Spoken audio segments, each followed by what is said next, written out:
Primary election day is Tuesday, June 4th. Now is the time to make a plan.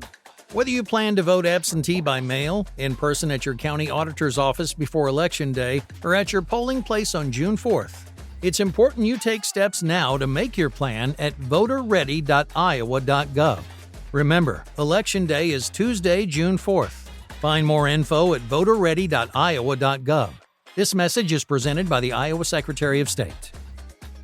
What's the easiest choice you can make? Window instead of middle seat? Picking a vendor who sends a great gift basket? Outsourcing business tasks you hate? What about selling with Shopify?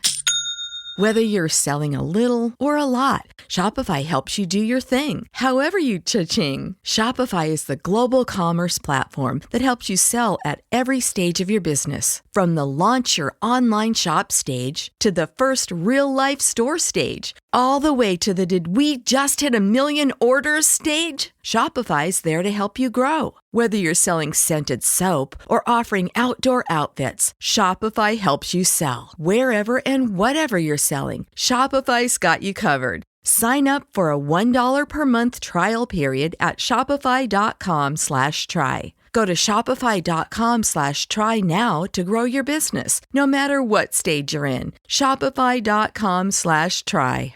This is a More Than Just Podcast production.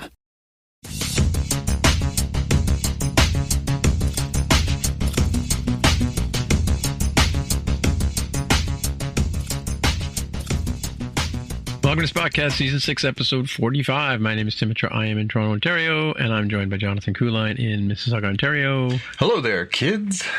I'm also joined by Jaime Lopez Jr. in Seattle, Washington. How's it going? And yeah, it's going pretty good. So we're just talking about the fact check before the show started here. The fact check was amazing. The fact we don't have any fact check this week because I forgot to edit the show. So, whoops. Yeah. So, and Jaime has. So last week we were down to like 2 hosts, which in the order of things you will hear that episode before this one, even though I haven't edited it yet. But Jaime pointed out that we have 50% more hosts this week. So, right. Well, it's good to be back, and nice to know that I was missed so much that we missed an episode. Yeah, we completely forgot about you and the episode. Anyway, we were just saying how efficient and short it was. So it was so short we forgot to follow up on it. Oh, yeah, I was looking at the feed, and the last episode was not easy to be green. So oh well. So more fact check next week. 50% more fact check next, or is it 100%? How does that work? Jaime, was the math work on that? You know, the math gets weird because if we didn't have any this past time, and then we get even just one, I think it's infinite rate of change. Mm-hmm. Infinite fact check. Infinite percentage more, I think. So next week will be the fact check show? Is that what you're saying? There'll be a significant drop. We'll go from infinite rate of change to like 2. You know, it'll average out to like half. We know we did great. We know we did great. It was so good that we had the episode inserted into people's brains. That good. We didn't have to bother publishing it. There you go. So I'm going to have a quick search here for Discovery just to see where we are. Discovery. Here we go. So where are we? We are talking this week about Season 5. Episode 9. Oh, so it's like we're at the... This is the penultimate episode of Star Trek Discovery. Star Trek Discovery, yes. That's true. And it is, in fact, that very same thing that he just said. Penultimate. Alrighty, well, let's move into the headlines, and Jonathan's up first. Yeah, I thought I'd get us kicked off with a little Star Trek news, and not a little Star Trek news. So we have known for a little while they're going to do this Starfleet Academy spin-off show from Discovery. We hadn't really gotten a lot of sort of clues on who was going to be in it. And then just kind of out of nowhere this week, we got the news that the lead for the show is an Oscar winner. Holly Hunter is going to be the star of Starfleet Academy. And that's some pretty big news. She doesn't work a ton. She's an incredible performer. I love her in some of the things I've seen her in over the years, and it was just really caught me off guard, and I think caught a lot of people off guard that all of a sudden we've got this A-list Oscar-winning performer who's going to be the captain and chancellor of the Academy, presiding over both the faculty and a new class of Starfleet cadets as they learn to navigate the galaxy in the 32nd century. So yeah, that's pretty huge and exciting. And of course, it's filming here. They're going to be filming here as they have for a lot of the Star Trek shows, with the exception of Picard. What do you guys think of Holly Hunter as your star? A couple of things. So isn't Mary Weissman, isn't she involved in that show? Well, it would make sense if she was. Because obviously on the Discovery show, she left Discovery and was off the show for a little while she was supposed to have been working at the Starfleet Academy. This season, she's come back to Disco because she's helping them work on this big mission. But they have not explicitly said she's going to be in the show that I know of. I think we kind of all assumed it, but I don't know if for sure she's going to be there. Either way, I mean, it's quite possible that Mary will be the sort of heart of the show as she has been for Discovery, right? But she may well be the heart of the show while Holly Hunter is the star of the show. Yeah, so can we talk about Holly Hunter's Oscar for a second here? Because, if I'm not mistaken, she didn't say a word in that piano. In the piano, she plays somebody who's mute, right? Yeah. Interesting, especially since she's got a very distinctive voice, right?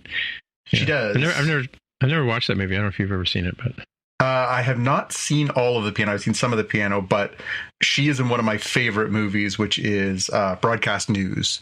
I didn't know you were going to say that. Oh my God, that movie is so funny, well done. It's for those of you who don't know, it's a 1987 movie, so you're forgiven if you're too young to have remembered it or not seen it. But she plays this TV producer on a news show, and she's kind of in a love triangle with William Hurt and Albert Brooks, and they're just two completely different guys. One guy is really handsome and really stupid. The other guy is really, really smart and not as handsome. And she's sort of in this love triangle, and it's about their life there and behind the scenes of the TV station. Anyway, she's fantastic. She got nominated for an Oscar for that too. That is a terrific movie. I highly recommend that one. But yeah, I mean, she's been in just a ton of stuff over the years, and from TV shows and everything else. But she's, as I say, she's been a little selective. She hasn't just done everything.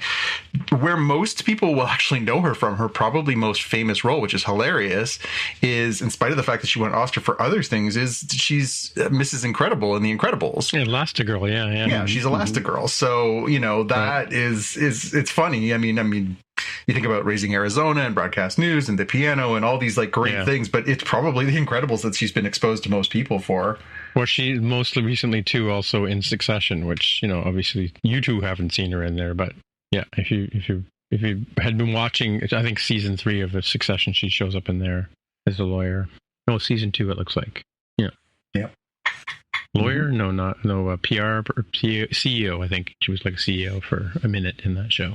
Yeah, with the Pierces. I've seen the show. You've seen Succession? Mm-hmm. Oh, you have. Okay, right. Yeah, I'm here on while you were vacuuming and there was no Paw Patrol to watch. Is that what happened?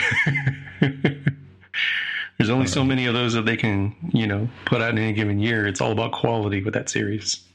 Yeah, that's true. All right. So Jaime, you have something for us too, which is, I thought, weird, but okay.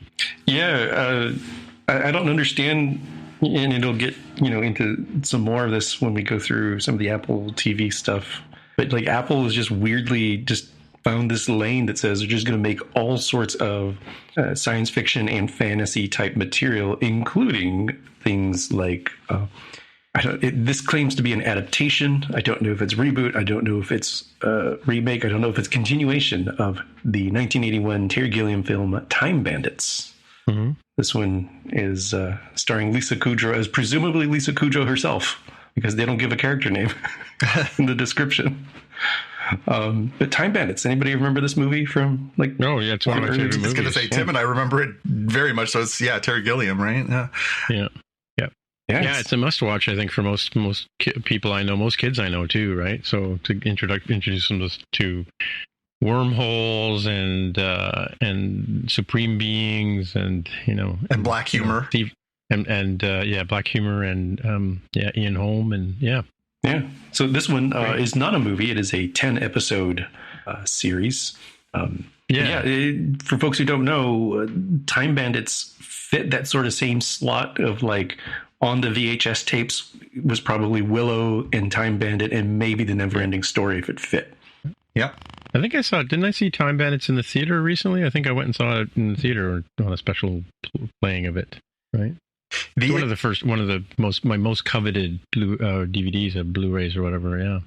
This the thing that I thought was really interesting, Jaime, was who's behind it. Who's producing this? Who? It's Jermaine Clement is serving as a showrunner with Ian Morris, and Taika Waititi is on board as a co-creator and executive producer. So essentially, this is the same group that have just wrapped up What We Do in the Shadows, which is really okay, a hilarious and really, really fun show. So yeah, I mean, this checks a lot of boxes. Oh, look at that! It's in my Apple TV purchased movies catalog. Yep, cool. So let's see how they ruin this one. Like they ruined the moon landing for me. Let's see how they ruin this one. Yeah, this I don't know if you guys saw the story last week, and I don't want to get too far off track, but there was a story last week about one of the people involved in this show has filed charges because there was she claims that she was physically and mentally abused on the set. Really? This is Charlene Yee, who goes by they, them. They said that, they were physically assaulted by a scene partner and coerced into quitting partway through. And so there's I'll throw the link into that came out last week. It was funny because that was the first time I heard about the Time Bandits show, and I was like, wait, they're doing a Time Bandits show, and what happened? So you can read that if you are curious about the details there, but obviously hopefully will not take the bloom off of something we're excited to see. A little 30-second sidetrack here. So I don't understand what the heck is going on in Hollywood. They need to clean up their mess, because X-Men 97, right before it premiered, is like, hey, we're getting rid of the showrunner for similar-ish type stuff that you just described. Right? Like it's just bananas that, and maybe I'm taking it the wrong way. Maybe it's more like this stuff continues to happen, but now it's actually coming out earlier and sooner, rather than people just sort of letting it be a thing that is known but not stated explicitly out in the industry. I think maybe you're on the right track, I really do. This is I think progress state here is what you're thinking. Yeah, I think this isn't that it's happening more. I think that people are quicker to pull the trigger when this stuff is happening than they would have in the past. They would have been like, no, I can't complain. I'll have problems with my career. This person's very powerful. Now I think that there's been some progress made, not nearly enough, but there's been some progress made. And I think people are much more ready to say, I don't need to be treated like this just because I work in this environment. And that's good. That's good. I mean, obviously, if Charlene Yee is if her accusations are proven true, then she absolutely deserves to be recognized, compensated, and the person in charge should be subsequently disciplined for it. Cool or not cool? Sorry. Oh, look, it's me. So I was just whipping around the threads last week and found this post here that there's a QR code that appears in the Deadpool trailer where when Wolverine's walking by and strutting by, there's apparently, but if you scan it, it takes you to this video clip of Ryan Reynolds reading a promotional video or promotional script for the movie. So there's a link here in the show notes, so you can go and watch that very same clip. So I just thought it was kind of cool. And tickets are now on sale. Are they? Yep, that was what this sort of promotional bit was. They put a little teaser out earlier this week on Monday when the tickets went on sale, and then they put out that one you described, Tim. It was a QR code for maybe a day or a day and a half, and then everybody found it, and then now they've just put that one out on social media as well, basically telling everybody to go buy their tickets, even though the movie doesn't come out for another 2 months. Wow. Okay. Is it playing in IMAX? Yes. Cool. So when you eventually listen to last week's episode, you'll hear Jaime and Tim talk about... No, of course you've listened to it by the time you hear this one. Three Body Problem, and the fact that it got a renewal, but it kind of got a weirdly worded renewal when they first announced it. They were sort of saying, they were going to... Netflix basically said, we're going to have additional episodes to, quote, finish the story. But they didn't really say what that meant. We didn't know if that meant one season. We didn't know if that meant a handful of episodes.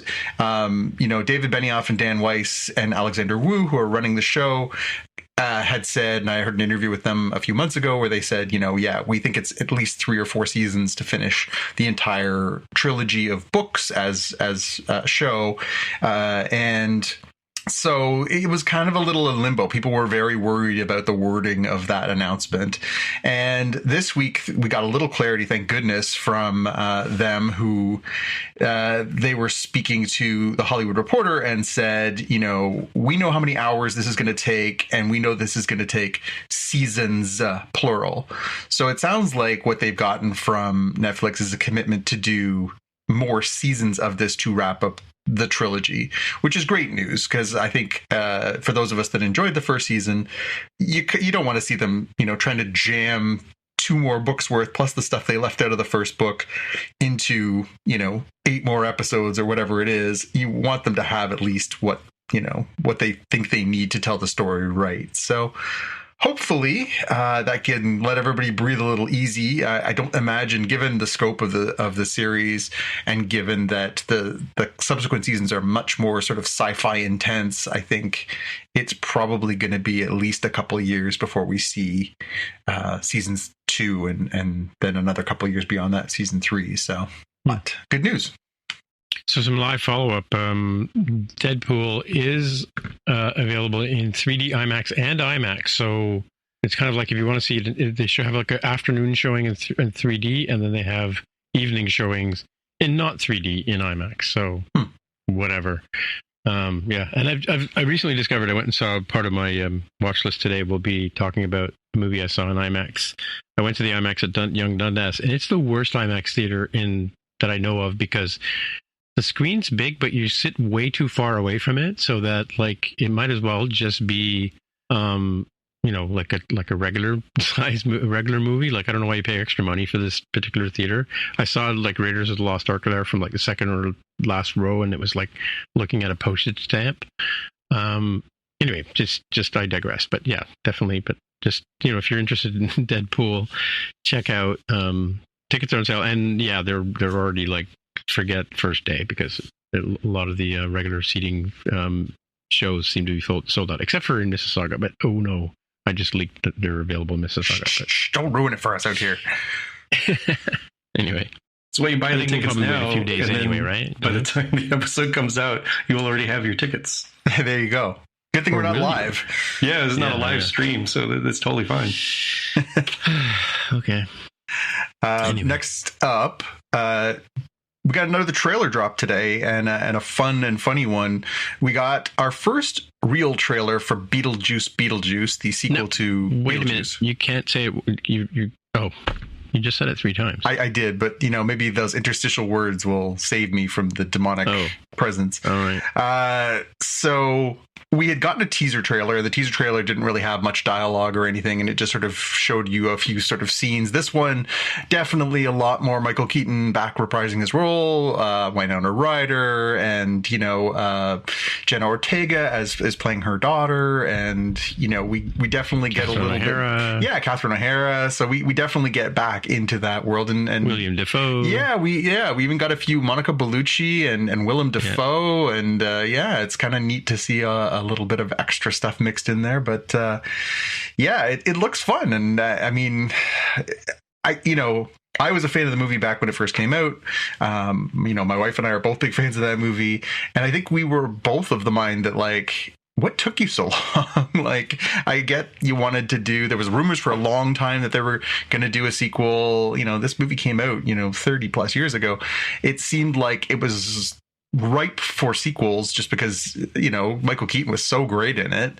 And it was really fun to see him, wearing the makeup, making the funny, quirky remarks, and just being a handful of a demon. And I'm excited. I want to see this.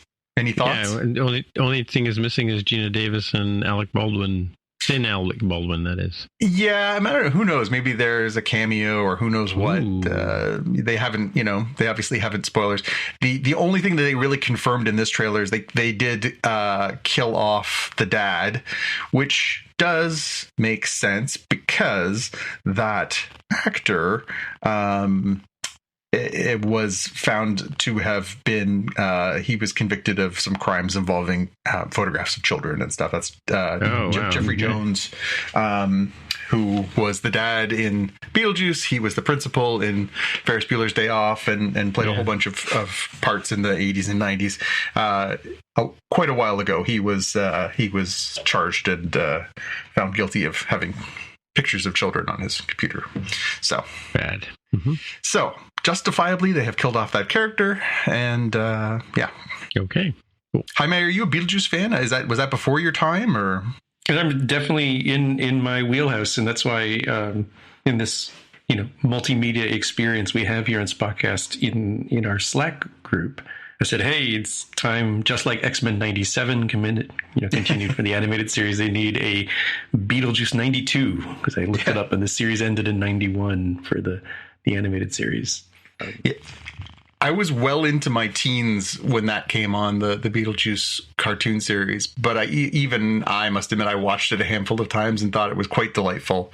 And actually a number of years ago, I found a copy of the companion comic book that came out at the time. I found a copy of number 1 and squirreled that away into my collection. So hopefully the revival of Beetlejuice will drive the demand around that one. But I like where you're going with this, Jaime. I think we should just pick things up where we left them off, and we don't have to remake them. Just start where you left off. Just keep going.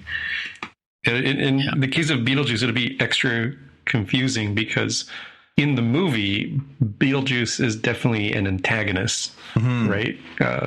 He's maybe not the main villain per se, but he's definitely a big antagonist and not liked by the Lydia character. But in the animated series, they're like best buds, and the family is totally cool with the hanging out with Beetlejuice. It's very, very different. It's like loosely inspired and not really, I think, in the same canonical universe as the movie, as far as I can tell. It'd be really hard to reconcile. Yeah, it's sort of a, comedy thriller kind of idea, right? Yeah, again, I think it falls back into that black comedy kind of thing where, it's the humor is kind of a little morose and a little dark, but also, there are times when that movie's got some genuine creepy stuff to going on in there too. Right. Yeah. I think your mileage will vary, and it's of course from the mind of Tim Burton, right? So, there you go. Cool. All right, so I'm going to talk about my next two stories in reverse order. So just a quick thing here. I read an article this afternoon where we've talked about Tig Notaro playing Jet Reno a few times and how she's kind of one of the delights of Discovery in the last 3 or 4 seasons. So this is an article where she's interviewed about her sort of role and her portrayal in the series. And there's some spoilers in here if you haven't. Well, if you got to this point in the podcast, you've probably seen the episodes she's been in, but. It's interesting to hear her sort of take on it and how she got into the role and how she's ended up, being a more of a recurring character over time, right? And she was even surprised by if you was it Aragas? She was surprised to find out her own backstory as a character, right? So because she kind of wondered about that too. Yeah. So, check it out. Link in the show notes here for that particular story. But do you want to play a game? I stumbled across another, clickbaity kind of article today on Star Trek. And I just thought, since we're a Star Trek podcast, and I'd put you two guys on the spot here, because, you've probably watched more episodes of The Next Generation and Deep Space Nine and Voyager than I have, or at least you've watched them more times than I have. Can you of the I'm doing air quotes 75 famous people who have guest starred on Star Trek? How many can you name? Like off the top of our heads, or with like Yeah. Yeah. Boy, we had Kirkwood Smith a couple of weeks ago. We mentioned Kirkwood Smith. David Ogden Stiers was a guest at one point. I don't know that one. Yeah. Dwayne The Rock Johnson. Dwayne The Rock Johnson. A huge UPN advertisement. Absolutely. Yeah. Any rock stars you can think of? Any rock stars? I see his face. He was a Vorta. What was his name? Is it Iggy Pop? Christian Iggy Pop. Yeah. Yeah. Christian Slater was one at one point. Yeah, he was in one of the movies. Yeah. Woof. Sarah Silverman. Sarah Silverman was in a Voyager 2-parter. That's right. Yeah. And who was the one that Picard was not supposed to fall in love with but did? Oh, Joan Collins? No, that was the McCoy. That's McCoy. That's McCoy, right? Yeah. Well, that's true. That's a good one. Famke Johnson. Famke Johnson. That's right. Yeah, from the X-Men and James Bond. Ashley Judd. Ashley Judd was in the game episode with Wesley. Yep. Any Seinfeld people? Oh, Jason Alexander's been in Star Trek. That's right. Yeah. He was in the Think Tank episode. Yep. Back to the Future. That should be an easy one. Well, Chris Lloyd, yeah. And Frasier. Oh yeah. Well, of course, Kelsey was the captain in the time travel, the one where they crash into the ship that comes through the time warp and stuff. Yeah. Yeah. And his wife Lilith. Yeah, I can't remember what the context was, but I do remember her. She was a doctor or something, wasn't she? Mm-hmm. How about Saavik? Oh, Kirstie Alley. Yeah. Yeah. Mm-hmm. Yeah. And what about in Undiscovered Country? Chris Plummer. Yeah, of course. Our man, the myth, the legend, Chris Plummer. And the Vulcan? Vulcan. Kim Cattrall. Oh, yeah, Kim Cattrall, of course. Canada's Own, that's right. What about playing poker with Data? Oh, yeah. Hawking, Stephen Hawking. Mm-hmm. As himself. Yeah. What about from, what was that one with the guy who played the captain on Enterprise? Oh, Scott Bakula? Yeah, who else was in the show? Not the same. Oh, he was in an episode.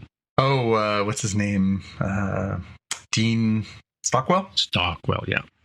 I would like to say, for the record, I'm not looking these up. I'm literally just going off the top of my noggin here. Well, Tim's hints are the thing that are helping me, because I'm like, man, off the top of my head, I've gotten very few. All right. I was just curious if you could name a few of them. Well, we're doing okay. Mm-hmm. Yeah. Does Kate Mulgrew count, given that she was Mrs. Columbo? Like, how far did they go in the criteria here? Well, they even went to the animated series, with Ted Knight and who played Shinzon on Star Trek Nemesis. Yeah, like Tom Hardy. Mm-hmm. Yeah. And of course, Frank Gorshin, the Riddler. Yep, with the Two-Face guy, yeah. Yeah, and Ron Perlman, because he's been in every movie, every show ever. Yeah, well, Ron was like Doug Jones before Doug Jones was Doug Jones. He used to do a lot of character makeup stuff. And David Warner's been in a couple of things. He was in, he played the Chancellor in I think it was Romulan Chancellor Klingon Chancellor in Undiscovered Country, and he also was There Are Four Lights. Yeah, the Kardashian, yeah. And of course, Whoopi Goldberg. She kind of throwaway. Mm-hmm. Yeah, I mean, there's been so many. I mean, how about Kirk's dad in the redos? Well, yeah, that's Chris Hemsworth. Yeah, so you guys are doing okay. Yeah, I mean, there's been so many, right? Like, it depends on what you call a guest star versus a star versus Yeah. But yeah, lots of, I mean, again, you can't have a show that's been around for 55 years and not have a lot of famous parts played by, again, even Ashley Judd, when she was on the show, she wasn't really that big a deal. Yeah. And then she went on to become a much, bigger A-list. Well, she was Hollywood. A country star at that point, but, she was a daughter of a country star. Yeah, it was Winona and the Judds. The Judds. But there's definitely a lot of people who have had a moment there. As you say, even Sarah Silverman, she wasn't really a thing at that point. She was kind of a young comic and had a little 2-episode arc. How about Starsky and Hutch? Ooh, is a real deep cut. Yeah, I must admit, Starsky and Hutch was before my time. Mm-hmm. Yeah, I is don't have a David clue. Soul. He was one of the people in one of the in the first Star Trek, the Apple one about the and Sally Kellerman, of course, Hot Lips from MASH. Yeah. Mm-hmm. And of course, Clint Howard. Come on, It's true. Clint's been in everything. he's been in twice, and then Luther himself, Idris Elba, Yeah. and who played Harry Mudd. Oh, from the Office. What's that gentleman's name? Rainn Wilson. Rain. That's right. Rain. And you know who they've got here as a famous star? I don't know. Rekha Sharma. Really? I mean, I love Rekha, but because she was in Battlestar Galactica before she played Laundry. True. I mean, Star Trek 6, Iman was the shapeshifter. Iman was a very famous, one of the first supermodels. You know what? They don't have him on this list. I mean, it's Bowie's wife, and she was David Bowie's wife and one of the most famous supermodels in the world for like 20 years. So Yeah. probably deserves it. Cool. All right. Well, we played the game. How do we do? Do we pass? Can we keep doing a Star Trek podcast? Yeah, I don't know if you do. If we had one of those Facebook contesting, I don't know how well you guys would have done. But anyway, we've now reached the main part of the show where we talk about something Star Trek related, and this time we're talking about season 5, episode 9, the penultimate episode, LaGrange Point. Mm-hmm. Is this where we cue ZZ Top or what? It was a weird thing to call the episode. I mean, I get that it's kind of, I get what they're going for. The Lagrange point is that point of stability between two gravitational points in space. So two wormhole or two black holes, for example. I'm not sure that was the best title for this episode, but whatever. Okay. So should we do our elevator pitches? Hell yeah. All right. What do you got? I think you hinted at mine, Tim, because it was basically catnip for me. I went with the damaged USS Discovery is just a bit too late to arrive at the shack outside Lagrange, so they must steal the progenitor's tech from the Breen. But will they discover that it's just a bit too tight?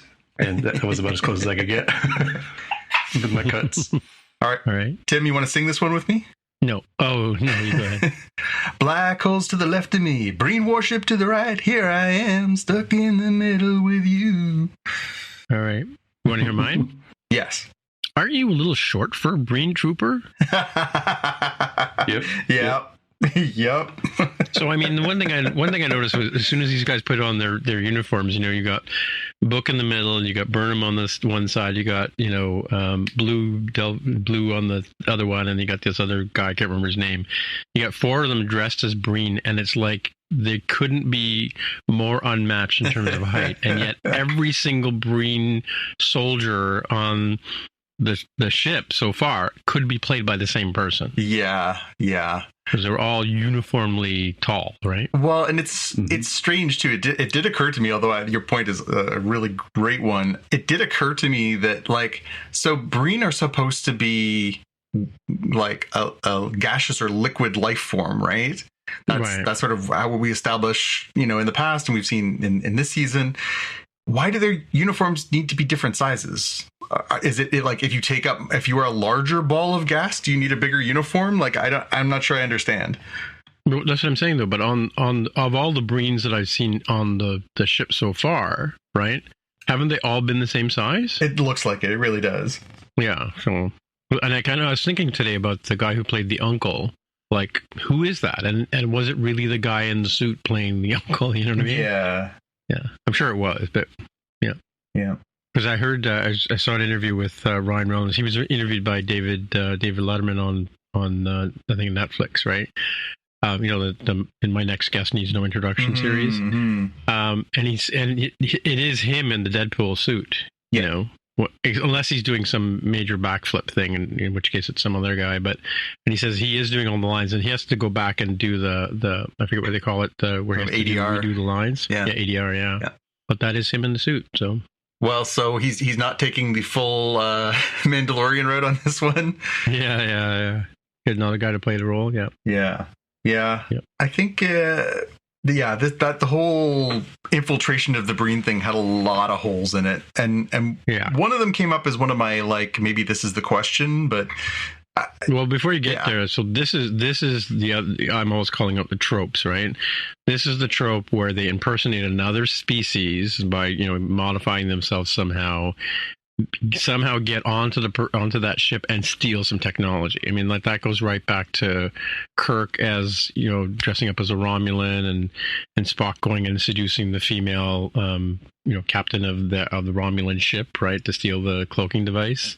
And any number of other episodes where they've Tribble episodes that they did where the Deep Space Nine crew dressed up as old timey Star Trek people, right? Yeah, and infiltrated the Enterprise. Yeah. Mm-hmm. Anyway, sorry, John. Oh, it's okay. I think this one definitely was a heist show. That was kind of the shtick. They wanted to do the heist, but there seemed like there's some big plot holes in this one. Like, okay, so Discovery can cloak itself. Cool. The shuttles can cloak themselves. That's a new one. They basically are like, yeah, we're going to take a shuttle in. They never explain how that's going to work. Like, are we just supposed to assume that everyone has a cloak in the 32nd century now? Like, they did not make that clear at all.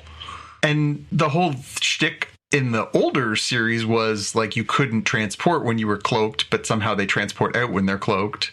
So I got a little bit lost in what we've established as 32nd century technology canon. Well, also dropping the shields to be able to fire. That's another thing too. Right? Yeah, there's a lot of like, what the heck's in there? And conveniently, there's an exhaust port that they can take advantage of, right? Yeah. So whatevs. Mm-hmm. Tis what it is. Yep. What did you guys have for your best pew pew pew? I mean, the big one for me was the Discovery versus the Breen ship, and then sliding in and wrecking it from the inside as well. Yep. Yeah, it was so big that they could fly inside. I thought that was interesting.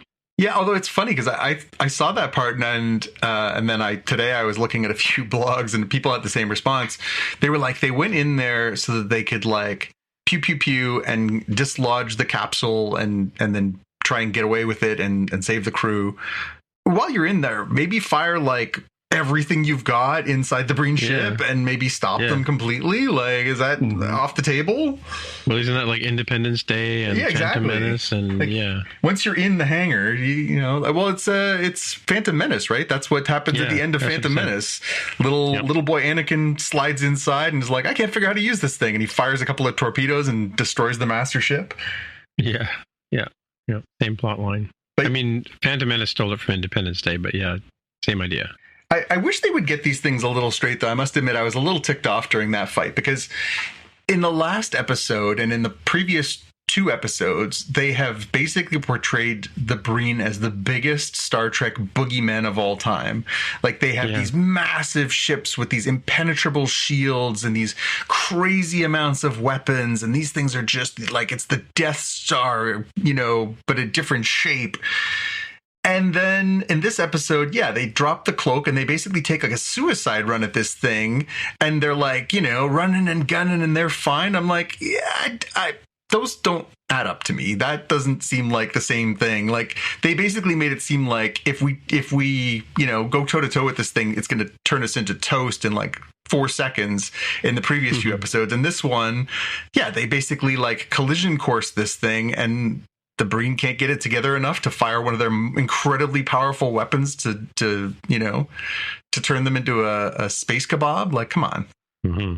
That was like the one sequence that, like, it's kind of cool that there's like, okay, if we come at this like 35-degree angle, we'll be able to smash through their barrier and get on the inside without getting too bad. And to be fair, I don't think they would put a lot of guns inside of the ship for this sort of maneuver, so I'll give them a pass there. But I think that there was something missed by not having Discovery do Discovery things. It's not the same setup as when in the Mirror universe for Deep Space Nine, where the Mirror universe Defiant takes on the Negvar, the big Klingon ship, because it's like a much smaller ship and it just flies too close to be struck by capital ship weapons, right? I'm like, all right, that makes sense. Discovery is fairly large, even though it's considerably smaller than this Breen ship. And if they had done it kind of more like when Discovery was trying to penetrate through the cloak on season 1 of the sarcophagus ship, where they were jumping around like 100 times. They didn't have to do that many, but I think a little jump, move to keep them from targeting you too easily would have been kind of helpful there. Yeah. I feel like they could have done more sort of, I think you nailed the term perfectly too, Jaime, discovery things. Do some discovery things. Don't just go running and gunning. That's not a Federation thing. It's not a Starfleet thing. It's not a, and again, you're right. I think if this was the Defiant, where you were like, oh, it's the most heavily armored ship that's ever been created by the Starfleet, okay, you get a little latitude there. But when you're like, last week you're like, yeah, all they have to do is fire like one laser at us and we're toast. And then this week they're like, let's go rat them head first. Like, all right. When it came to Easter eggs, I got to be honest, I watched it and was really like sitting there with my pen in my hand and as it were, and I didn't get anything great. This episode was very singularly focused. Obviously, this is the penultimate episode. They were basically setting the stage for the finale. I think we're in store for one of the patented Jaime Lopez Hold My Beer finales. But yeah, it wasn't really robust with Easter eggs, was it?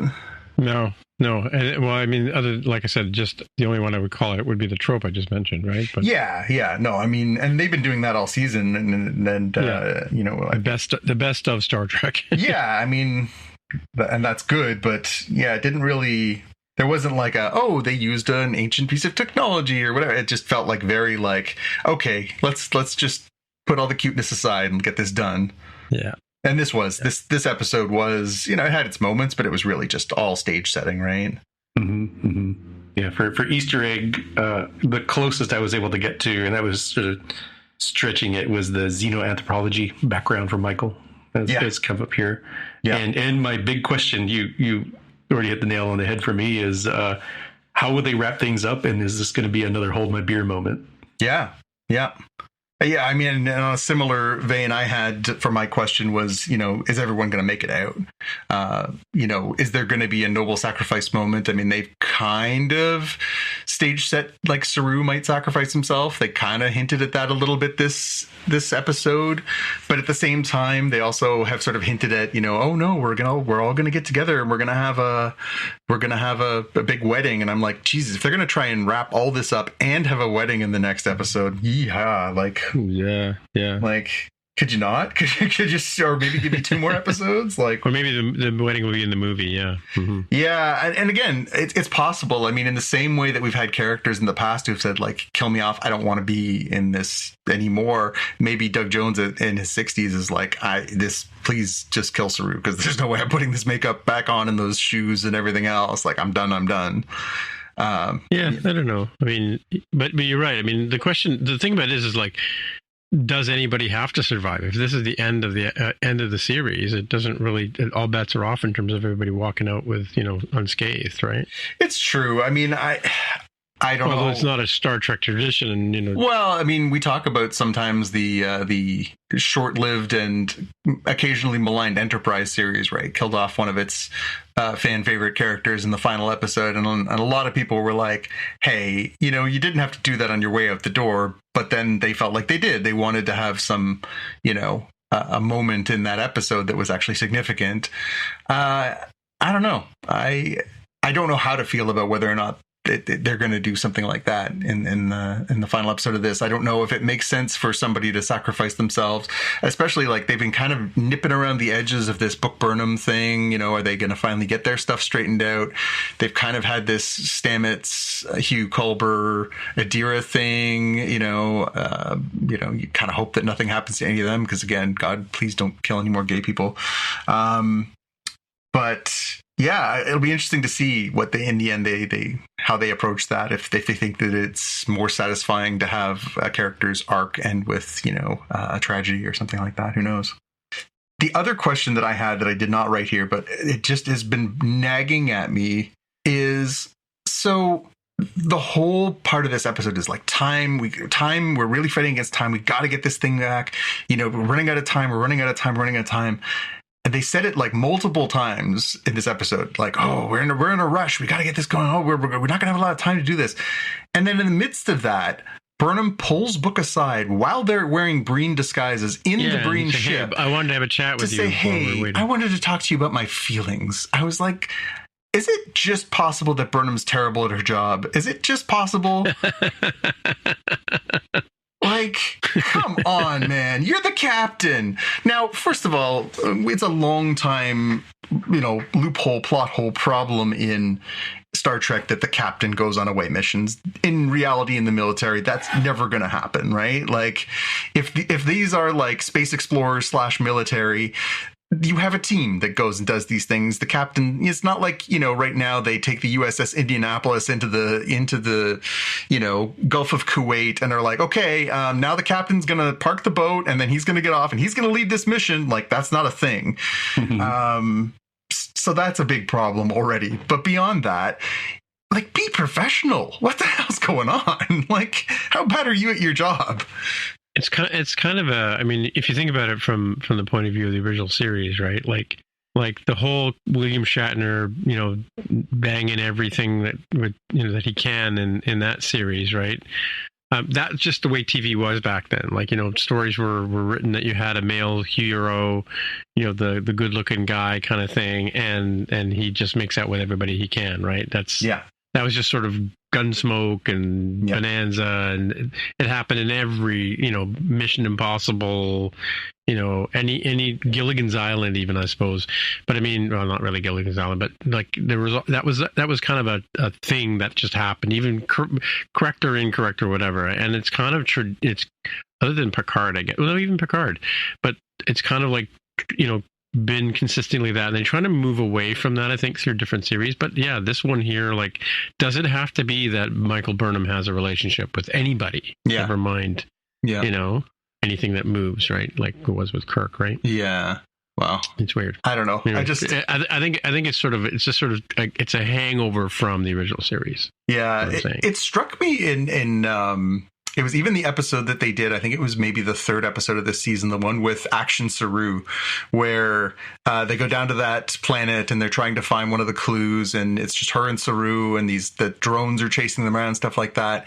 And again, I get this is Star Trek. I get this is what they do, where it's like, we had to beam outside this area, then we had to hike, and while we're on a hike, we'll have a conversation and we'll have a talk and blah, blah, blah. And I just kept thinking, like, I just cannot imagine two Navy SEALs being like, so, what's up with you and that guy? And, how's your relationship going with so-and-so? And it just felt very, I don't know. It feels like as much science fiction or fiction as science fiction sometimes. Yeah. But I digress. Surely. Gonna throw out some quotes because there was some really fun ones in this one, and unlike usual episodes, it wasn't just all Tig Notaro getting all the good quotes. Both Burnham and Adira said the line "science later, problem now." That was a good one. That went very well with Stamets's "math doesn't lie." I thought that was a good one. Burnham, nobody likes a disgusted scion when she has to ball out one of the Breen. Everyone always picks on the ensign from Adira when they're trying to figure out the easiest mark to get them to like get out of their way. That was mean and funny. Raynor and Tilly, if we were stuck in a foxhole, I wouldn't kill you. That is, unless you gave me more of that warm and fuzzy encouragement that I don't need. That was good. The Raynor Tilly. But the delivery was great too, because he kind of does it in segments, right? I was already a fan. I know for a lot of our American friends that Callum Keith Rennie isn't exactly a household name, but he's been in a lot of Canadian sci-fi and a lot of Canadian television over the years. I've always enjoyed his performance, but I'll be honest, he's one of my favorite parts of this season. He's been really good. And then he gets the end one where he gets the here's the table setting for next week. The captain is in there. The progenitor's tech is in there. We're getting them both back. Failure is not an option. Let's do this. Yeah. Like, come on, man. Like, you wait your whole career to say a line like that. Yeah. I got goosebumps just saying it myself, and I'm just sitting here in my office. Yeah. Well, he had the best line at the very end of it, where he just sort of, let's do this. Let's do this. Yeah. Anytime you can get a let's do this, you know you're really making it to the big time. Yeah. Honestly, do you guys think that they can land this with the amount of time and the amount of sort of stuff they have to tackle? Obviously, Burnham and Maul are inside the artifact storage thing. We've got, Locke is dead, but Maul's got him in the transport buffer. Thank you, Scotty, for teaching us all that works. Yeah, the portable transport buffer. Does anyone need to die in the future? Can we just get that out on the table too? Like, if I knew that I was about to die, I'd be like, transport buffer till they find a cure. Yeah, right. They've got this sort of stage set. Obviously, Saru is going to intercept Hall. We've got, the wedding still, out there. It seems strange that they wouldn't have the wedding as the final scene of this show. Like, that seems like where you would land this is, we're all together. We made it. We fought off the bad guys. And now Saru and Tarina are getting married. Like, that seems like a logical ending. I forgot about that too. You reminded me of that just now. I mean, it's been a big part of the last couple seasons is the sort of Saru-Tarina relationship. And, obviously, there's a lot sort of built around what I mean, though, it's definitely on the checklist for next week. Like when, Jaime puts together the checklist of things that they have to accomplish. It would be very weird if they ended this and we didn't get to see that actual culminating wedding versus just we're getting married someday, Yeah. But I don't know. Jaime, do you think they can finish this in a satisfying way, or is this a tough task? I feel like it's a really tough task, and it's probably going to have a Voyager-like ending where I think they can end this beef with Maul and the Progenitor's tech, but I can't see how they wrap up Discovery in this episode as well. Yeah. Unless it's like a 2-hour or at least an hour and a half final episode where they do something weird, If you're strictly going for 1 hour, I don't know. Yeah, that's what they did for us with Bad Batch, right? We were saying, how are they going to do this? And all of a sudden we had a double-sized episode, and we're like, oh, that's how they're going to do that. Yeah. And in the end, that ended up being not a perfect, but a pretty good ending. Mm-hmm. Well, even the Next Generation was the same thing. They had a double episode, right?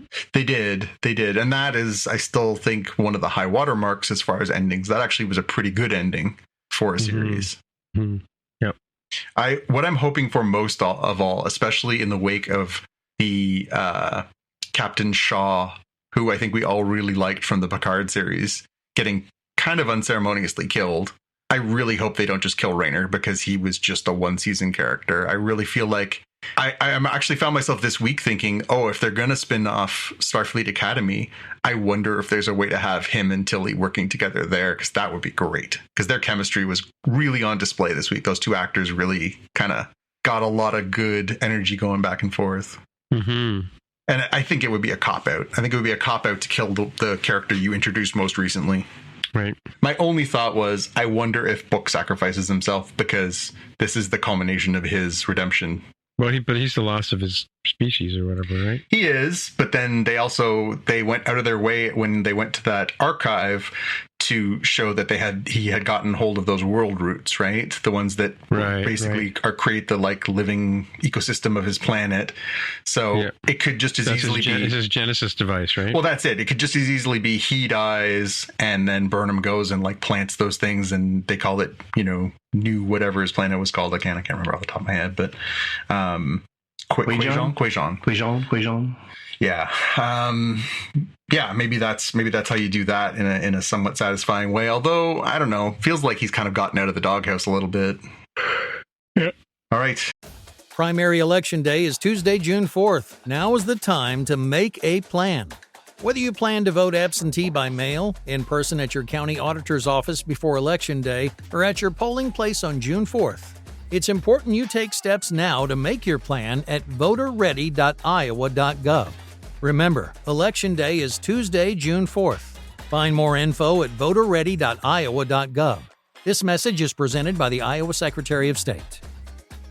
What's the easiest choice you can make? Window instead of middle seat? Picking a vendor who sends a great gift basket? Outsourcing business tasks you hate? What about selling with Shopify?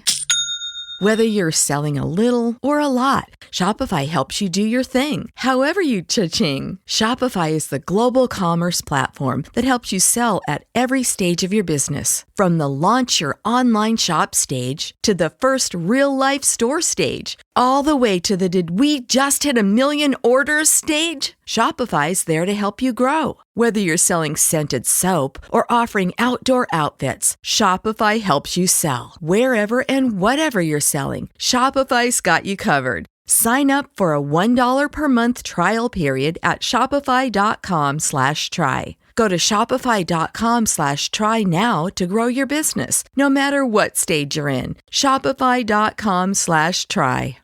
Did you guys talk about Doctor Who last week? We did not talk about Doctor Who. We were waiting for you. Oh, gentlemen, I appreciate that. Yeah. So we have 3 episodes. Have we caught up on the 4 episodes, or everybody? Yeah, well, the first one was Church at Ruby Road. That's the Christmas one, right? Yeah, well, we didn't talk about that on the show, but what was weird about that was they dropped 3 episodes at the beginning, but I guess if somebody hadn't seen any of the Christmas specials, you could start with that one, like if you were just coming to Doctor Who new, on Disney Plus. Well, and I'm curious because I was trying to figure out, because I thought they had said that they were going to do an 8-episode season, and I thought, oh, is that with or without the Christmas episode? Right. But then they've put it in there as episode 1 now. So theoretically, as of this week, we'll be at episode 5 of 8. This series is going to be over by like mid-June.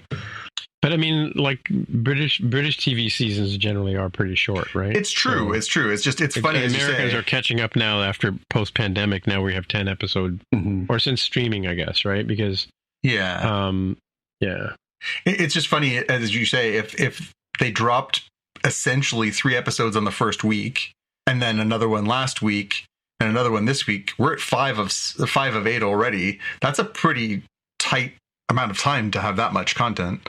Yeah, according to IMDb, there are only 4 more episodes left. Yeah. So on the 31st is Dot and Bubble, but yeah. So I'm going to sort of give a little backstory to this one. So at Christmas time, I sat down and watched the Church at Ruby Road. And for some reason, my wife sat down with me because she noticed that Ncuti Gatwa was the star, and we had watched Sex Education on Netflix, which he was one of the stars of, and she really liked him. So she thought, oh, I'll sit and watch this with you. And she watched that episode, and she was like, this is actually really fun. Let me know when it comes back on. I'll watch with you. And I was like, okay, that's a first. She's not a huge sci-fi fan. She's a casual sci-fi fan. And Doctor Who is admittedly one of the weirder sci-fi shows out there. It's a little all over the place. It's a little campy. It's a little silly, and it's very, very wide ranging. So it's not for everybody, because one week they'll do a horror, and the next week they'll do a war, and the next week they'll do a musical, and the week after that they'll do time travel into the Old West, and then they'll go into ancient India, and so it's not for everybody. So she watched that one. And I said to her, oh, hey, the new Doctor Who's back on. I need to watch all the episodes so I can talk about it on the podcast with the guys. And she said, oh, I'll sit down and watch with you. She watched the second episode, Space Babies. And she was like, I'm out. that's a between that and what was the last one, like Boom or Kaboom or something? Yeah. It's kind of a rough start. If that's like your first Who introduction. Well, even The Devil's Chord's a little hard to take too, right? I mean, I thought that was a good episode. It definitely, I find Doctor Who is very much like a lot of other science fiction. It's only ever as good as its bad guys. The best Doctor Who seasons have had the best bad guy things, whether it's the Robot Men of the Daleks or the Master or, whatever it is. The bad guy makes the season. And in this case, they're clearly building towards a bigger bad. The Maestro character that they introduced in the 3rd episode was fun and interesting. And again, the way they had the musical notes and stuff, that was interesting. Wasn't the best. Of all the Maestros, he wasn't the best Maestro. There have been better Maestros than him, yeah. Yeah. But, Space Babies. My wife was just like, "What's happening?" And I was like, Doctor Who kind of does this stuff sometimes, where they kind of do these weird. They give children little gummies and make them look like they're talking. Yeah, they just Doctor Who will do these kind of weird, like cutesy talking aliens and babies and just weird stuff sometimes. And she was like, "Or the ones that communicate with emojis, cool, right? Cool. I'm out." So. I said, she said, did you watch the other couple episodes? Because she didn't have time to watch them with me yet. And I wanted to catch up. And she's like, how were they? I'm like, actually, I thought episode 3 was stronger than episode 2. And I thought that episode 4 was strong, but I don't think she'd like it because it's kind of slow and it's very sci-fi-y. And okay, so hang on a second. So IMDb's got Church of Ruby Road listed as episode 0. Okay, let me just double check on Disney Plus. I'm just telling you what I'm seeing here. So Space Babies is 1, Devil's Court is 2, Boom is 3, and 73 Yards is the one. Oh, that's the one coming out tomorrow. Yes. Oh, I'm sorry. So there's that one. So there's basically 5 more episodes. So we've seen 3. Yeah. So they're IMDb's calling episode 0 or Church at Ruby Road 0, even though I know it's listed as number 1 on Disney Plus. Yeah, that's Disney Plus. So has we are getting the right number of episodes, new episodes, John. So there'll actually be 9, including the Church at Ruby Road. Yeah, correct. Okay, all right. Well, that's better, I guess. Yeah, I think it fits in. When I saw the 3-episode premiere, I was like, wait a minute. Is this a recap? What's going on? Like, I've seen this one before, and I thought about watching it too, going, "Wait a minute, I've seen this." Yeah, and I think I reconciled it by saying, "Oh, I remember Jonathan saying that they now have Disney Plus money, and it's on Disney Plus from like the get go. That this was sort of like Doctor Who: The Next Generation. Like, okay, if you didn't see any of the original stuff, that's okay. This is your new entry." Person who has never seen Doctor Who before. This is your new entry to get in, and we're going to start it. And this is episode 1, even though the fans of the show have already seen it and they're going to be confused. That's okay. Ignore them. You, the masses, this is episode 1. Learn about this set of characters, and let's go from here. Yeah. Yeah, I think that's what you're kind of learning it along with Ruby, because she's kind of new to this whole world as well. Well, right? exactly. So, and that's why it was good to have a new companion on this one. And you're right, Jaime, the beginning of Space Babies is just like, here's Doctor Who 101 for 10 minutes, where they're like, this is a TARDIS. This is what the TARDIS does. Here's how you control it. Here's it's bigger on the inside. Like, they felt like they were doing the, you just got to Doctor Who, here you go, kind of spoon feeding. It's really weird. So, like, Space Babies, I could see being a really rough one, because when Jodie Whittaker was my first Doctor, right? For people who are listening to this show, I was struck by how it can be this weird juxtaposition of Muppet Babies kind of like tone with like, this is straight up Aliens 2 kind of tone, right? Like, and that is what happens with the bogeyman. The bogeyman is the most disgusting thing Babies I've seen in a while. It's so bizarre to see a show like, so if you come in from this as like, oh, it's going to be like Star Trek, it's like, it's really not. Even when they go kind of, Looney Tunes on some of the Star Trek episodes throughout the many decades, like they never really intentionally put this sort of thing together. So you just sort of have to get used to it, right? Like they're definitely going to like stab goblins and stuff. That happened in one of the specials, I think. I was like, oh, it's totally okay to stab this giant goblin on a spire. Like, yeah, that's all right. Sure. Let's go with that. That's okay. Yeah. Well, the Devil's Court 2 was like really well produced, but I've never seen a Star Trek episode that would be anything like that, right? I mean, old Trek, like that's the thing, is it reminds me of original like Trek. Trelane and things like that. Yeah, that's true. Because it was a little more Castle, campy and a little more grounded, right? Like they were like, well, we can't just all do hard sci-fi. People will be like, what the heck's happening? Well, this is related to the Toymaker, right? This is Spawn of the Toymaker, right? Yeah. And then, the Boom, the latest episode that we've all watched, was kind of a weird one because it was like pretty dark, all things being equal. It was like, well, it's the military industrial complex and the religion as cause for battle, and and then like the one guy died and turned into a piece of meat jerky, and then the meat jerky starts talking, and that was a lot of an episode. And the abandoned tech, it ends up being the abandoned tech that's left over, and nobody thought of the edge case where what happens if blah blah blah, right? And they never put that last one in. So I mean, because that's happened. I mean, like in a couple of, like in the Capaldi one, the one I mentioned earlier, where the robots that communicate with emojis, which was sort of like playing on where we are today with our phones and stuff, but and how we communicate with emojis these days, right? But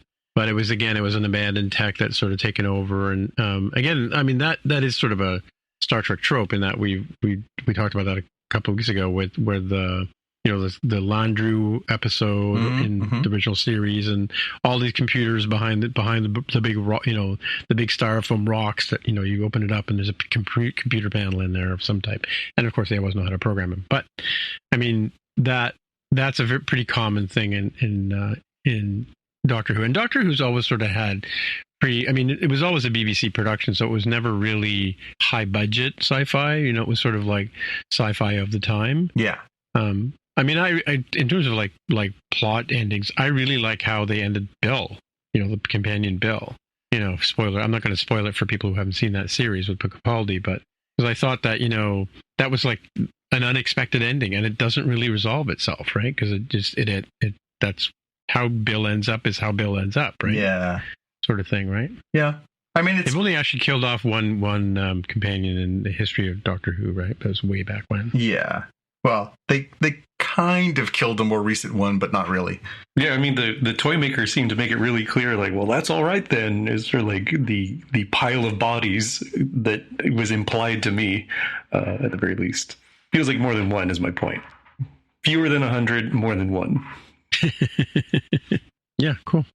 Yeah, I mean, it's... So we're liking it so far, yes? I mean, your new Doctor Who, this is, do you see this, like, see, the thing about it is, if you watch Doctor Who, no matter what actor plays as Doctor Who, you kind of end up believing that's Doctor Who. Yeah. Right?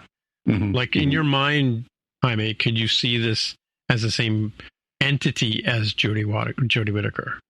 Yes, but it does take, like, this is the roughest part, the transition. I think by the end of the season, we sort of just fully gelled into this. It didn't take me too long with Jodie Whittaker, because I started with Jodie Whittaker. I was aware of other ones, and if pre-Jodie Whittaker, if you told me to like draw Doctor Who, I definitely would have drawn David Tennant, right? That would have been my sort of like outsider's view of what Doctor Who was. But I think, well, you had 3 episodes with him too in the Christmas series. Yeah, right? So it like helps solidify there, and I think that transition helps a bit. But seeing how this Doctor deals with things will be interesting. And it's a very different sort of energy. I think that Jodie Whittaker's Doctor was more. What's the right word I'm looking for? It's like she was enthusiastic, whereas this Doctor is really more. Impulsive is the right word. Energetic, maybe. It's like enthusiastic versus energetic. This dude is like all over the place, just like bam, bam, bam, bam, bam, very quick paced. So that's a very different sort of thing that I noticed here. This is like a Doctor Who for the ADHD generation.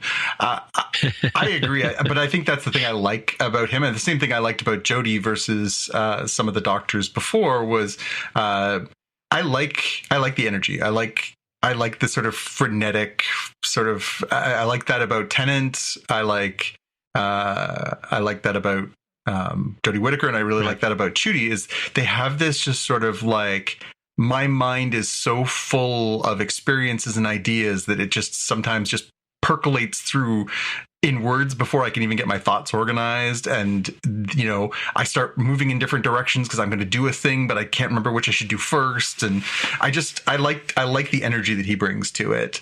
And I really like the chemistry that they've started off with him and Ruby. I think they actually are a really nice match. She's really a companion. I like her so far. Yeah, sometimes the companions can come off even if they're, they start off on an intelligent note, they just come off as a little daft because they're just like overwhelmed or they're very emotional. I mean, obviously we've had different characters in different states of mindset, but because she's supposed to be young and he's just like, I love seeing the world through other people's eyes. Come with me. Let's have an adventure. And she's like, that sounds awesome. Let's do that.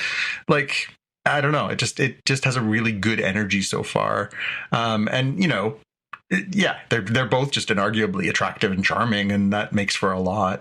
I was saying to my wife today, though, I find it interesting that the doctor is so tied to the clothes.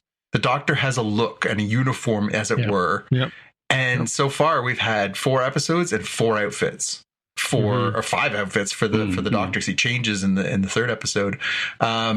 It's interesting. It's not a bad thing, but it's unusual because you're used to the doctor just kind of looking the same week to week, and maybe the companion changes their clothes.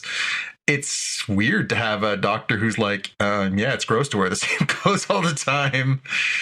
I don't know. I kind of got the impression that whatever they wore in their first episode was sort of becomes their uniform, but well, that generally is like they have a coat of some type, right? Yeah, but I like that, like when they're going back to 1960s London, they're like, let's go throw on some cool London 1960s clothes, and he like even throws on a hairpiece. Like, that's amazing. Yeah, with the fro, yeah, like that's great. And she gets those amazing white go-go boots, and like I liked the, as you say, the energy of the whole thing. It just felt fresh and energetic and young, and I don't know. I was not huge on the Capaldi era. I was like, oh, good, another old man. So going from that to like a female doctor for the first time and exploring what that means, now to going to a queer Black doctor, although they haven't really, they've kind of over the years stressed that like gender is just a non-concept for a Time Lord. Like, it doesn't matter the color of their skin, the whatever, but it matters to us. And so having a doctor who is queer and is Black is not a small deal. That's awesome. Yeah, and the other thing about this particular series is it's Russell T Davies and Stephen Moffat back again, right? They were the ones that did the whole David Tennant stuff, right? They were the ones who rebooted it in 2004, right? These are the ones who, when they were like, let's bring it back from hibernation, they were the ones who sort of got it up off the ground. So, as you say, starting from scratch, this is the first time that Disney Plus, some huge player. Where did Doctor Who appear in North America before this? Well, it was on the Sci-Fi Channel or Space. Before that, it was on like public access. I don't know, Jaime, if you know off the top of your head where it was airing in the United States, but I think it was kind of the same thing. It was not like front and center, like on a mainstream. Well, I used to watch it on PBS Channel 17 out of Buffalo. Exactly. Yeah. Yeah. So public broadcasting system. So, and it was always it was a Brit, now we have BritBox, right? But back then British TV was hard to come by, right? So yeah, but that's the nice thing is now, they know they've kind of got this new audience. They've got people who are going to take a chance on it, and they brought in these 2 people who are like, yeah, we know how to do that. So hopefully it all comes around, and they've got this sort of underlying big mystery now, right? This what do they call him in the Maestro episode? He Who Is Coming or something, talking about whatever the big bad is for this season. And Maestro, when Maestro is being like dragged into the piano, they say something about, he's coming. Right. Very Gandalf and the Mines of Moria. You're coming. Cool. All right, let's move on to our watch list. So I guess I'm up first, right? Go for it. So I watched Unfrosted, which is the Jerry Seinfeld movie about the fictitious history of the breakfast Pop-Tart. It's got a ton of like A-list comedians, and it's funny. Like Amy Schumer plays the head of Post, and he plays the marketing guy at Kellogg. Jim Gaffigan plays the head of Kellogg's, right? And it's apparently they made this whole thing without getting permission from either Kellogg or Post to use their products and their names, and they figured to get sued later. But he's been doing talk show appearances, which he hasn't done in a while. They guess to promote this thing. In fact, he even showed up on Saturday Night Live as the person who's done too much press, right? Yeah, on the news. But and definitely I highly recommend it. It's funny. It's funny that but that said, really divided reviews. I read some of the reviews on some of the shows some of the things I watch like Letterboxd, I think. Tons of 1-star and 2-star reviews. People either love it or hate it, but it'd be interesting to see what you guys think. But I thought it was really funny. Like, Melissa McCarthy's in it as sort of his sidekick, inventor person. So yeah, so it's interesting story about. But it makes you want Pop-Tarts. Pop-Tarts is what it comes down to, right? And that's why they won't get sued, because the Pop-Tart sales have gone through the roof. Yeah, maybe. I wouldn't be surprised if that's the case, right? Yeah, but it's all about breakfast cereal and like breakfast as a meal or whatever. But yeah, it's cool. It's an interesting. I mean, definitely worth a watch on Netflix. I'd probably give it 3.5 stars if I had to give it out of 5, right? Yeah.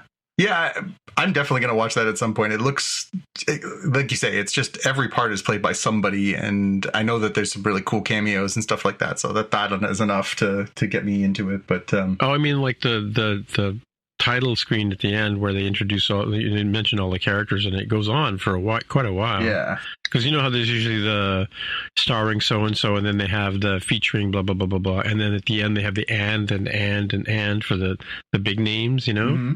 The and goes on like for 4 or 5 pages. Yeah. It's quite a few big name people in this one, surprisingly, right? Yeah. Yeah, I saw that one too. And I think the backlash is probably because it's such a weird film, right? It's like, I can't figure out if people were playing it straight or hamming it up and kind of decided it was this weird superposition of both. And whichever sort of side you collapsed on is where you ended up. I ended up on the, wow, I did enjoy this. It was like a very long SNL sketch. And if you end up on the opposite side and say, wow, I didn't like this, it's like a very long SNL sketch, there you go, right? Like, I think people are saying basically the same thing, and it really will depend on the person taking it in. It's kind of middle ground, and I think your rating is probably appropriate for that. That it's not a 1 star, it's not a 5 star, it's kind of in the middle somewhere. But I enjoyed it. Again, no more Paw Patrols for the future. So you got to do something while you're doing laundry and dishes, right? Yeah, it's an easy watch. I didn't watch it all in one sitting, but it's a super easy watch, right? So yeah.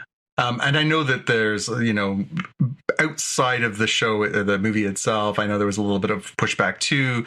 As you say, Jerry's been doing a lot of press and events and stuff like that. And he's been taking a bit of heat because of his ties to Israel.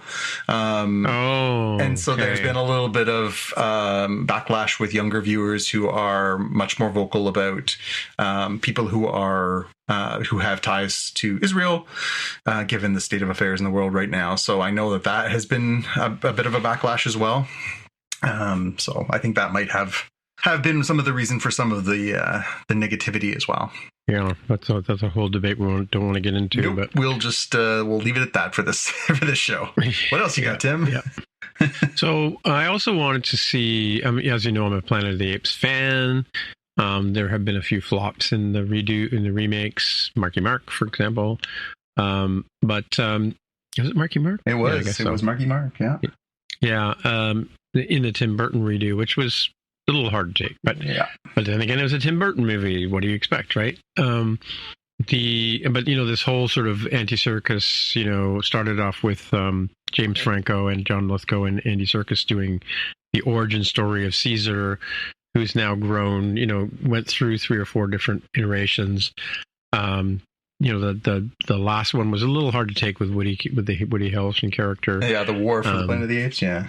Yeah, the War for the Planet of the Apes. But this one's kind of a revisit of generally the original sort of. It doesn't. The original plot's not in it at all. But it's sort of reaching that point in the timeline. In fact, there is, even in the middle of it, there's a throwback to the original movie, including the staccatic piano playing that single note piano playing that appears in that first movie. And there's an iconography, I'm not going to spoil it for people, that is lifted right out of that original movie, right? And it's interesting because, it's kind of like the evolution of, they've gotten to the point now where, as a society or as societies, they've forgotten who Caesar really was and what his role was. So they know that, they, in the name of Caesar is the rationale for doing everything, so say we all kind of thing, right? But they don't know why.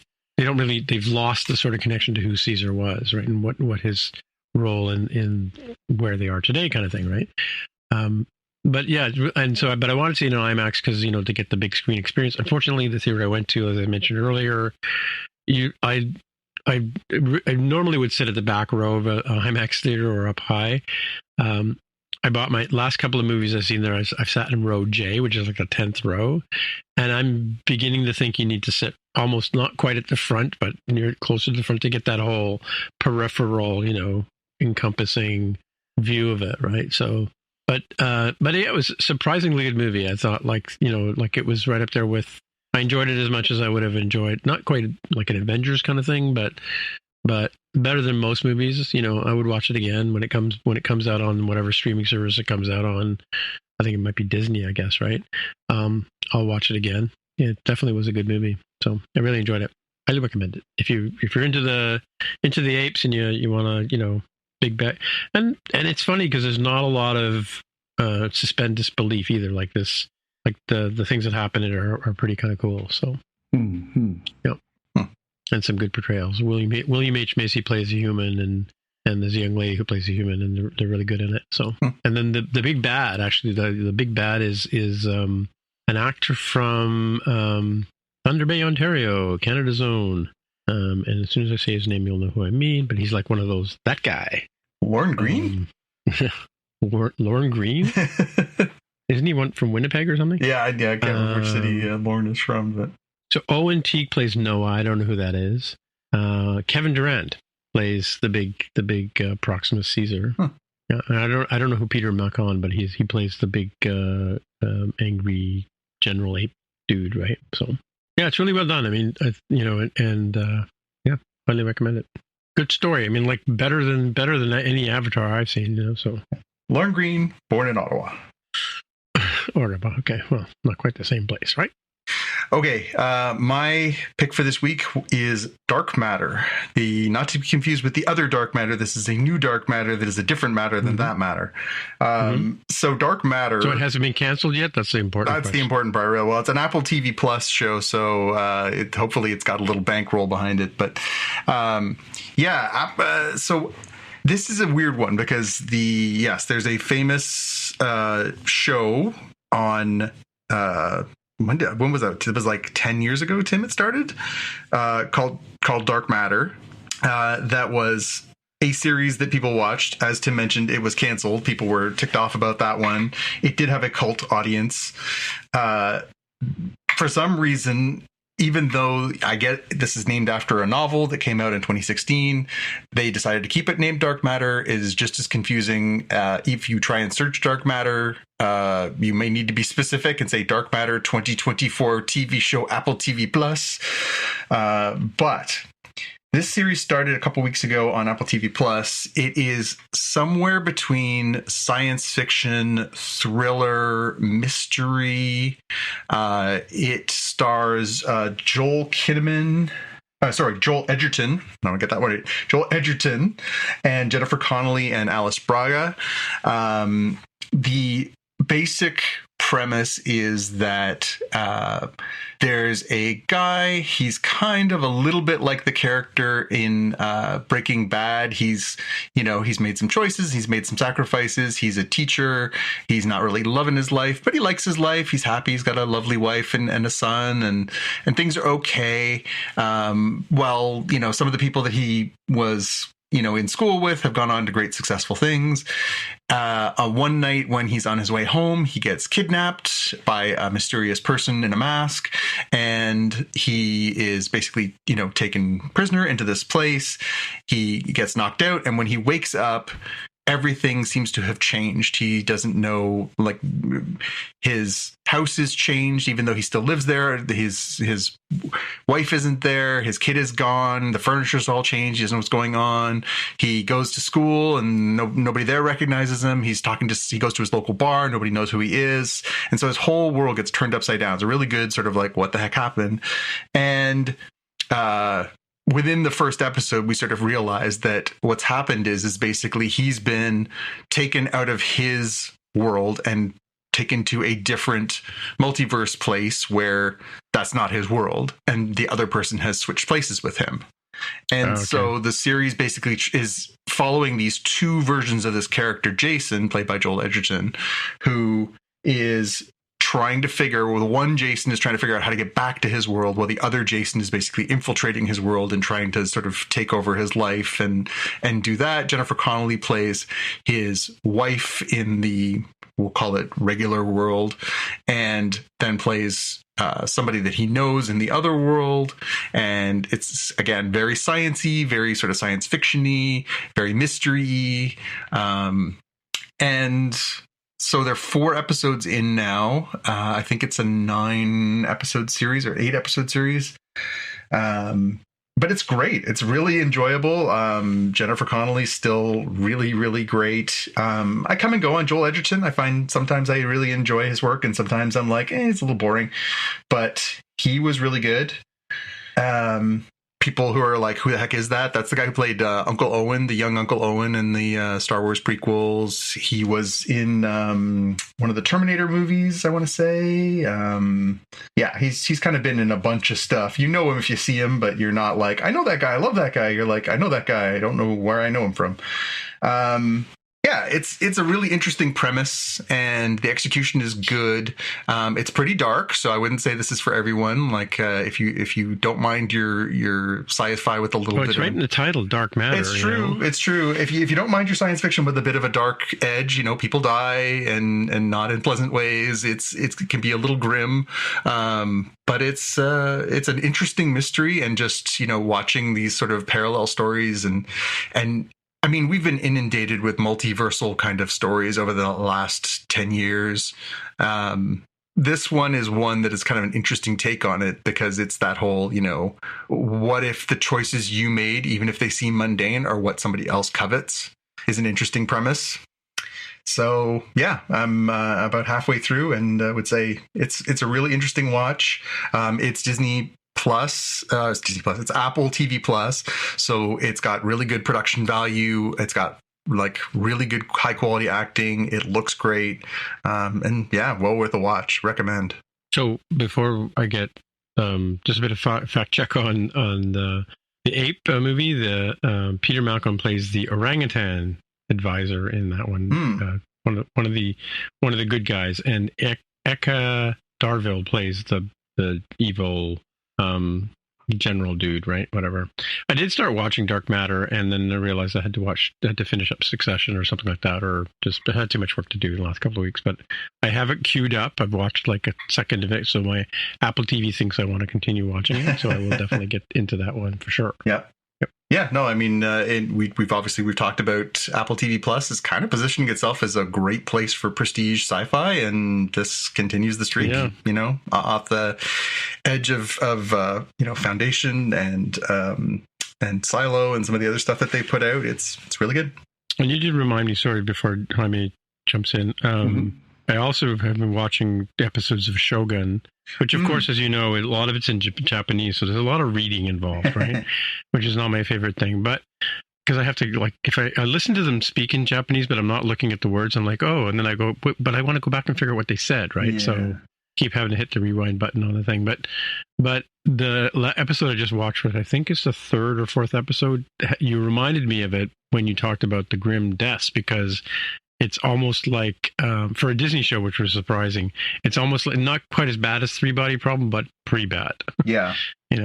Almost like, Invincible, kind of like death and destruction, and yeah, not for the faint of heart. Well, I remember the original miniseries, the one with Richard Chamberlain from the 80s. I remember because I was probably all of like 7-8 years old when I watched it, back in the era when like you just watched whatever was on the TV that your parents were watching. I remember a very memorable seppuku scene where like somebody takes the sword out and just like runs themselves through out of shame. And I remember at the time being like, holy moly, that is some dark stuff. As a kid, I was like, that guy just stabbed himself with a sword.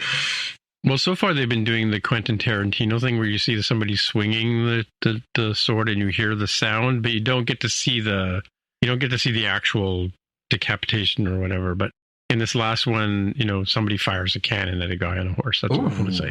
Ooh. Yeah. Yeah, Shogun's been on my watch list. I have it saved on Disney Plus. It's on the to-do list too. But I wanted to get through a couple things, and I thought, you know what, I want to watch something else that I can bring to the show. So when I saw Dark Matter, I was like, oh, let's give that a look before we. Which reminds me, John Hamm's Fetch is leaving Netflix. Apparently, have you watched it yet? Oh, Fletch.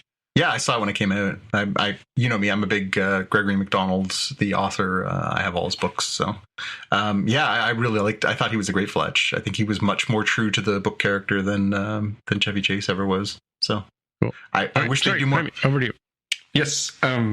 So, welcome to Wrexham. Season 3 is here.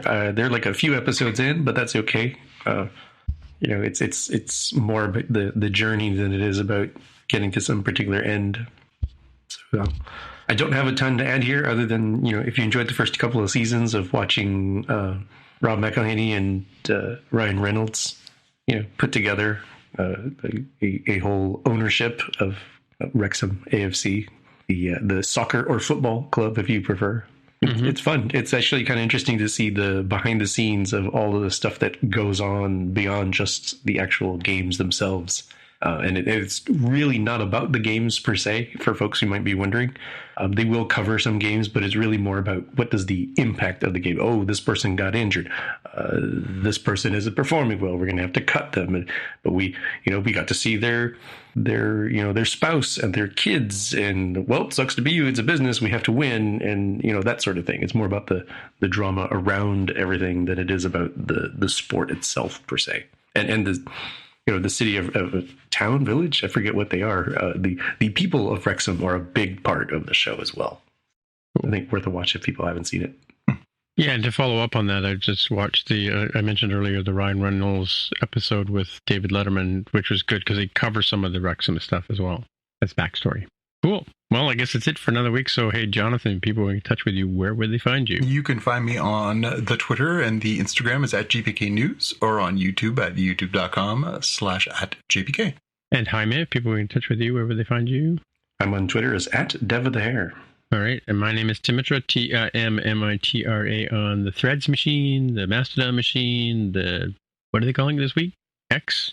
Twitter? Whatever. So until next time, we'll see you in the future. Bye. Bye.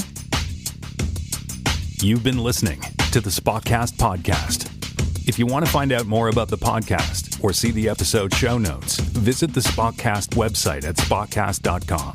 You can get in touch with us on the website or follow us on Twitter at Spotcast. If you have feedback or questions, send us a tweet with the hashtag AskSpotcast. If you like the show, please consider recommending us to a friend, writing a review on iTunes, or pledging any amount at patreon.com/Spotcast. You can find details on how to help us on our website, spotcast.com/sponsor us. Thanks for listening, and we'll see you in the future.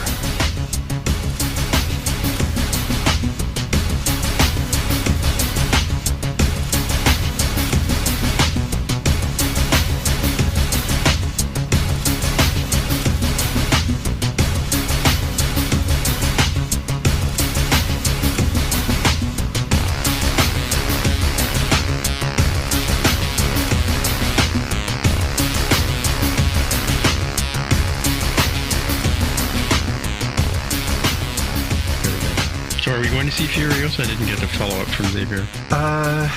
Yeah, I think we were trying to figure out. So, what was the date you suggested? You said sometime next week, right? Friday. I kept saying the wrong date. Tim, 31st, I guess. Yeah, you said the next Friday. Yeah. Actually, I'm available on the 30th if he hasn't already bought it, because I'm normally teaching on Monday and Thursday for the next couple of weeks. We're doing a Vision OS boot camp. Well, next Thursday would be the final episode of Star Trek Discovery. True, so and Spotcast. Yeah, there's a little podcast. Want to do that instead of going and seeing Furiosa, but yeah, that's true. Yeah, okay. Good point. Yeah, that's a good point. But all yes, right. I will chase the boy. We've been he's back working again, and is he? Yeah, he's back at the Home Depot for the summer, so he's doing that. And then when he's not doing that, he and a little bit of I are working on finishing up that basement project. So we're trying to get through that. Still going through that. All right. Yeah, I'm hoping we can get it done before puppy number 2 shows up. So When does puppy number 2 show up? It'll be the week of the 9th, so 2.5 weeks. So Carol says you've made your match already. Have you made your match? Well, we went last weekend, and they had all the puppies out in the yard. They brought all the boys out, so we decided we want a boy. They brought the 4 boys out and let us sort of play with them, and they each had different colored little collars on, so that we could sort of say if there's one that we sort of found a fancy in. But in the end, like they're black labs. They're identical. They're virtually the same size. They look the same. They have all the same attitude, whatever. We've met the mom and the dad. They're both real sweetheart dogs. So, we kind of liked one of them a little bit, but it's probably just that it was the most awake. So we, I think Sherry sent a note back basically saying like, we kind of liked this one, but this is the kind of temperament we're looking for to sort of go along with the dog and the family that we have, and whatever you think is best. So essentially what they do is during these last couple of weeks as they're getting bigger, she said she literally does stuff like she'll drop a garbage can lid, she'll drop a pot, she'll just sort of see how they react, if they're skittish, if they're, if they're bothered by that kind of stuff. She'll do just like little things to sort of test their temperament. And yeah, sort of try and find the best match. I mean, that's what we did with Kirby, although with Kirby, it was only 2 dogs to choose from because there was only 2 that survived that litter. Oh, really? Yeah, but there was only 3 born, and then one of them unfortunately died when it was a pup. So there was only 2, and it was 2 boys, and we met them both, and we played with them both, and they were both very similar. And they sort of said, well, what do you want? And we said, well, we got 2 very high energy children, so like maybe something that's not super high energy. And yeah, when we went there, they literally were just like, we've picked this one for you. We think this is the best fit. And I mean, we had him for 10 plus years, and he was, perfect for that. So, yeah. So that explains mine, because I mean, mine was the last puppy. Well, you never know, right? And she freaks out when, if I surprise her or whatever, she just starts, she sounds like Dino from the Flintstones. And some of that is temperament. Some of it is environment. Some of it is, it's the breed. I'm sure she learned that from Mac too, because Mac yells at just clouds and sky and stuff. Right? Yeah, I mean, it's funny. We actually took Sin down to the park again today. We've been taking her pretty regularly down to the big dog park down here in South Mississauga. And since Kirby died 5 months ago, she's just changed completely. When she was down there before, she was very close to us. She was very wary of other people. She was really protective of Kirby.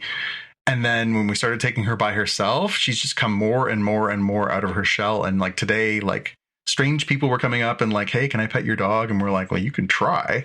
And she was fine with it. And she was playing with the other dogs. And she just, every week, she seems to get more and more comfortable. And we're like, okay, we really hope that between her and the puppy that they can kind of keep this vibe going, because she's really kind of mellowed out a little bit since she was stopped being so protective. And I'm a little worried that she's going to be like, this is my baby and you can't touch it. And she's going to be back to being high strung again. So right. We'll see. But yeah, she's she's in for a surprise. She's definitely gotten comfortable in the past few months being the only dog in the house. I don't know how she's going to take to being having a junior playmate again.